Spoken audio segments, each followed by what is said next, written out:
Le Centre Ressources de Réhabilitation Psychosociale est une structure qui a été créée en avril 2015 à la suite d'un appel à projet de l'ARS Rhône-Alpes à l'époque. Avant Auvergne-Rhône-Alpes, c'était Rhône-Alpes, concernant la création d'une structure régionale.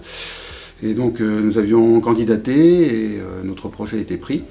L'objectif était de structurer, enfin de déployer de la manière la plus large possible la réhabilitation psychosociale sur notre région. Donc il y avait déjà des centres référents, 3 centres référents, Lyon, Grenoble, Saint-Étienne.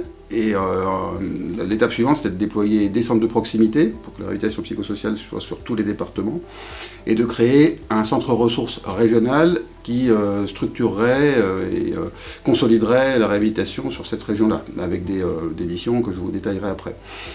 Là, pour l'instant, ce que je voulais vous dire, c'est que donc au départ, c'était régional, ça a été Rhône-Alpes, c'est devenu Auvergne-Rhône-Alpes quand les régions se sont regroupées un tout petit peu plus tard. Donc il y a eu un centre référent à Clermont-Ferrand. En 2017, on a étendu notre territoire à la Nouvelle-Aquitaine, avec exactement le même travail, les cahiers des charges des centres de proximité, des centres référents et le suivi des centres référents.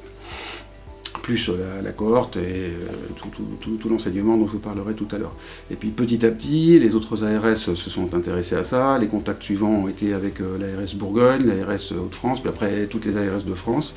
Et puis finalement, il y a eu une instruction de la DGOS qui est sortie le 16 janvier 2019, qui a préconisé que des centres supports, c'est-à-dire des centres référents, soient créés sur tous les territoires, de toutes les régions françaises, avec des budgets qui étaient au prorata de la population.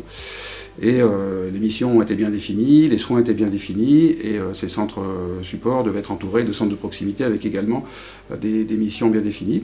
Et donc le centre ressources a continué à accompagner le déploiement de la réhabilitation psychosociale en France sur la base de cette instruction des GOS. Et puis finalement, il y a eu un décret qui a donné un financement national, vous voyez, a posteriori, c'est-à-dire que les missions étaient rapidement nationales, de fait parce qu'on était sollicité par le terrain. Mais le financement officiel national n'a été accordé qu'en 2022. Donc ça s'est fait un petit peu comme ça, de manière empirique, parce que c'était utile finalement pour les personnes suivies en psychiatrie en France.